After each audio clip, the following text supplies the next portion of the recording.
sini keterbatasan sekali untuk handphone. Ada yang nggak punya handphone, ada yang nggak bisa menggunakan handphone maknya, ada yang memang orang tuanya nggak peduli, ada yang keterbatasan kuota. Iya banyak lah, beragam, macem-macem gitu.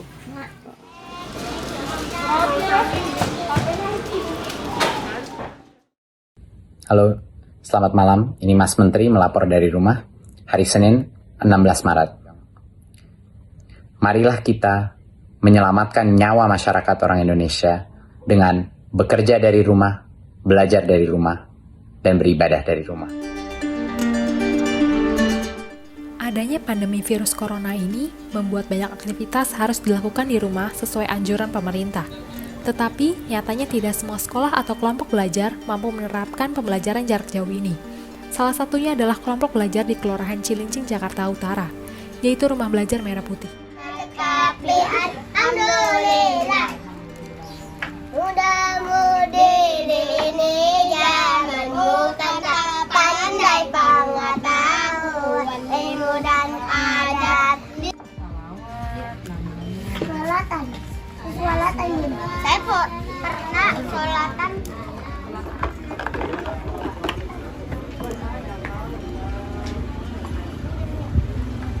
Jadi kalau pagi Merah Putih itu ada PAUD. PAUD itu Senin sampai Jumat dari jam 8 sampai jam 11. Biasanya yang ngajar saya sama Umi Ana.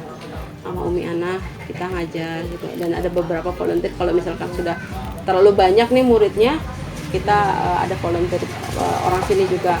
Nah, itu dibagi dua. Biasa ada kelompoknya, kelompok A, kelompok B dari usianya 3 tahun sampai 5 tahunan, 5 tahun sampai yang nggak terbatas. Contohnya kayak ada 8 tahun gitu, itu tetap masuk ke kita.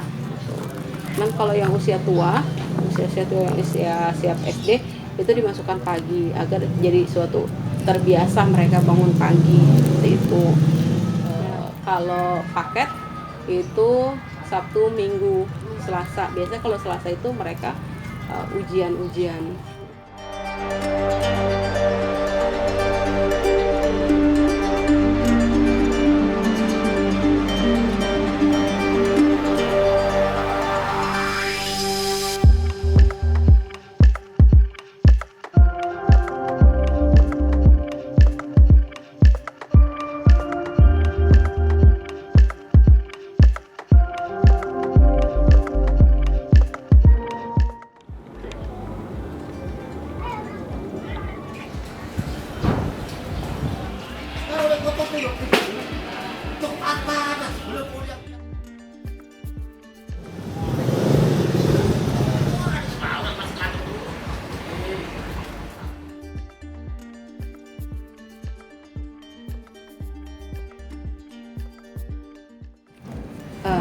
Alasannya nggak muluk-muluk, hanya pengen pendidikan itu merata, tidak hanya untuk orang-orang yang tempat tinggalnya di daerah legal, tapi pendidikan pun bisa mengena untuk anak-anak di tempat tinggal yang ilegal, gitu, yang tidak diakui dan mengacu sama Undang-Undang Dasar 45, semua anak berhak mendapatkan pendidikan.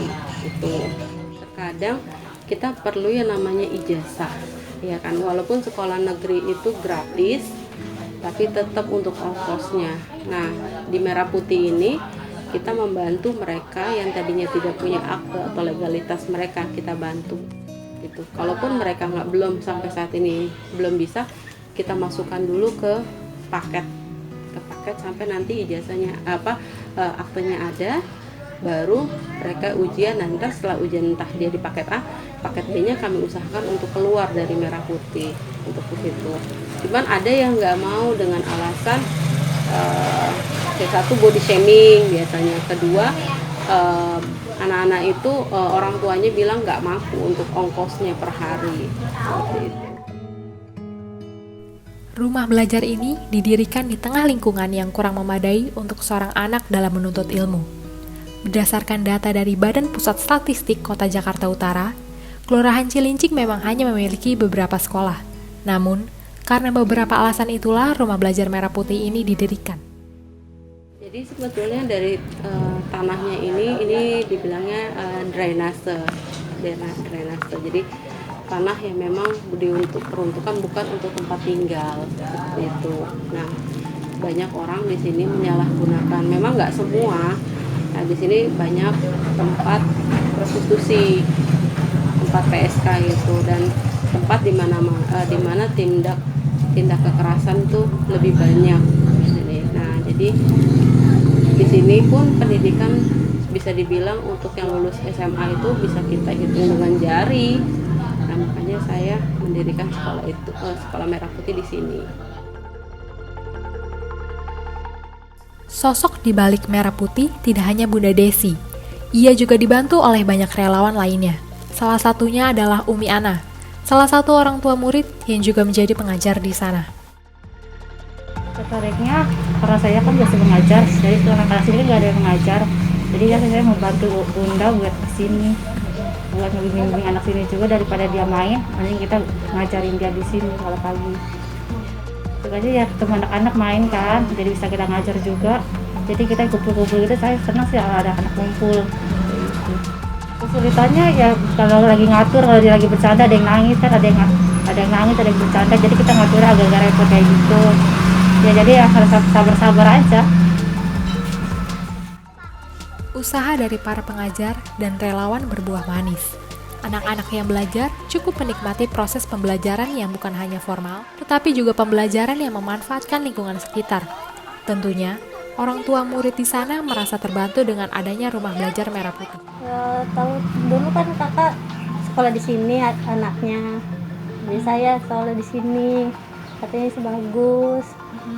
Terus juga ya gurunya juga bagus, jadi saya anaknya sekolah di sini.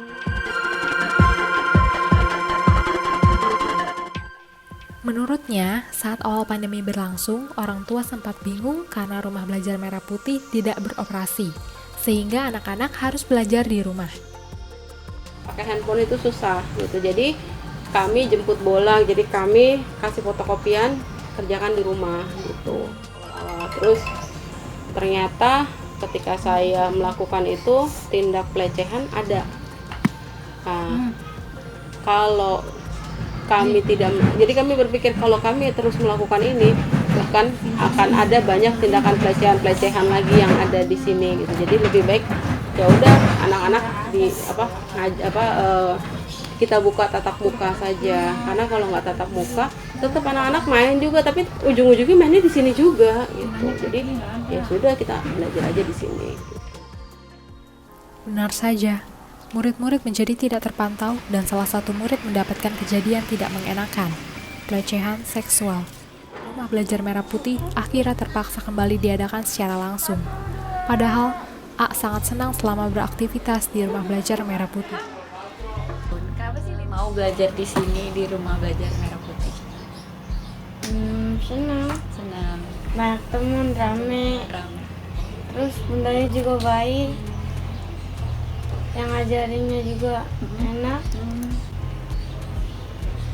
Kamu paling suka ngapain aja kalau di sini? Belajar apa? Yang suka main apa sukanya? Nulis tambah-tambahan sama kurang-kurangan.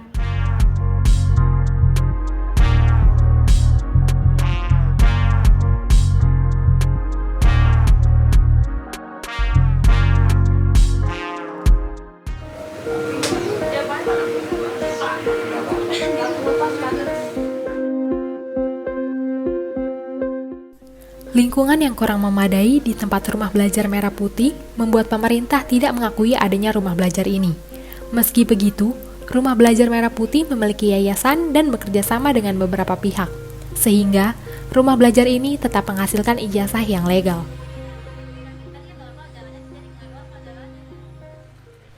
Selain memiliki pembelajaran untuk anak usia dini, rumah belajar Merah Putih juga memiliki program kejar paket.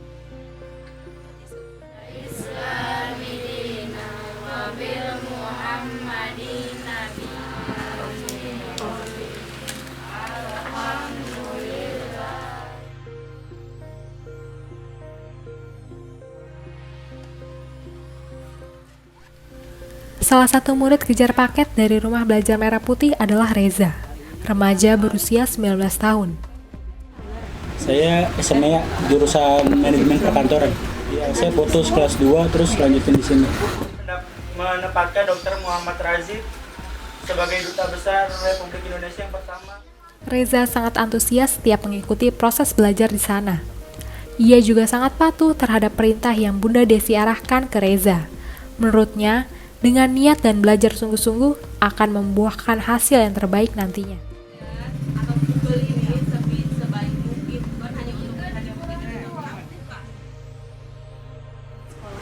Ya karena kalau kita nggak sekolah itu kayak dikucilkan aja gitu di masyarakat.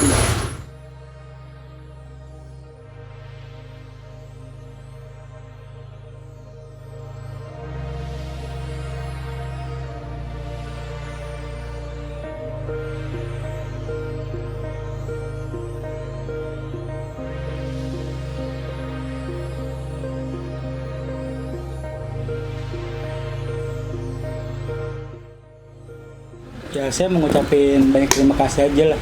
Gara-gara ini saya bisa lanjut sekolah lagi. Eja kalau berenang, kan Eja emang itu ngaku. Enggak bisa berenang. Jadi makanya Eja ngaku. Kamu tulisan sendiri aja nggak bisa baca. Ya, kalau Bang itu pegang. Oke. Besok Bunda bawain mic-nya. Pegang. Ngomong. Enggak begini. Ya. Beda dulu dengan ayam. Ya oke, benar.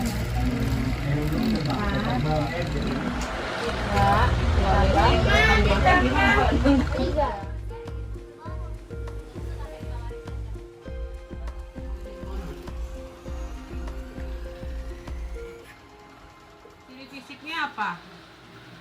Kuping biasanya hanya bulatan. Ayam. Ayam. Kita apa? Kerjasamanya dengan mereka. Maaf ya. Terus. Jadi ini masuk apa sih? Deal ya. 6, tulis 6. Buka bukunya. 6. Kita lagi tambah press. jadi Sirotol. Kalau burung itu lahiran. Tesa lah besok dia.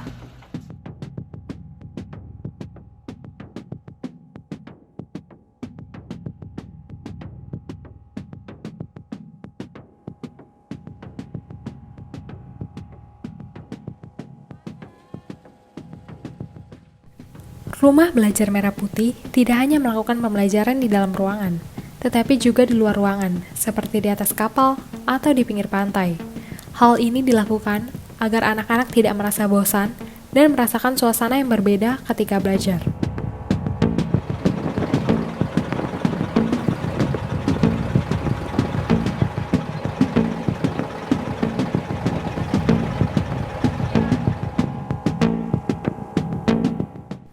Kolong Jembatan Cilincing, tempat di mana rumah belajar ini berada, memang terletak di pinggiran Kali Gendong, Rawamalang.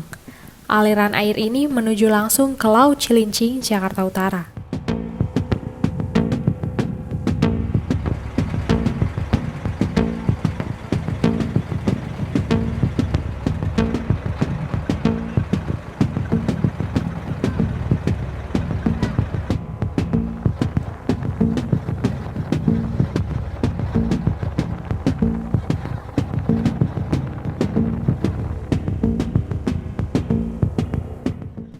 Di aliran inilah, masyarakat pesisir menggantungkan hidupnya, termasuk sebagai nelayan.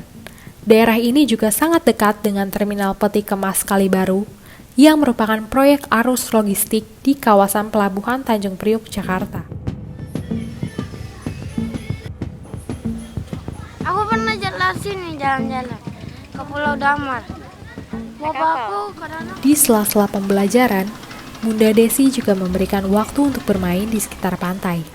Anak-anak bisa dengan bebas bermain, seperti bermain bola, berlarian, hingga menikmati pemandangan laut yang luas sambil berbincang-bincang. Itu merupakan salah satu aktivitas kesukaan mereka karena tinggal di pesisir laut.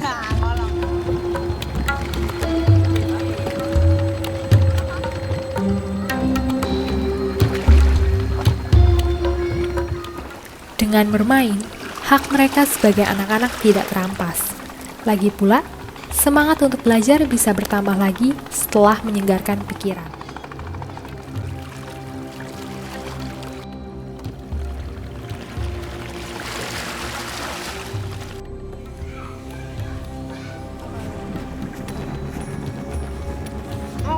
sana sebelah sana.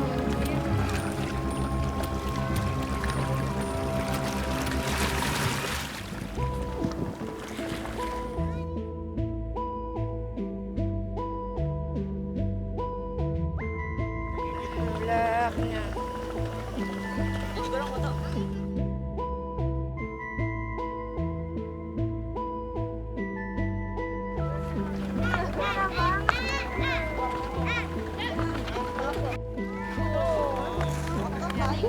Ya. Oh. Iya, tutut yang keong kecil itu. Iya. Enak itu juga.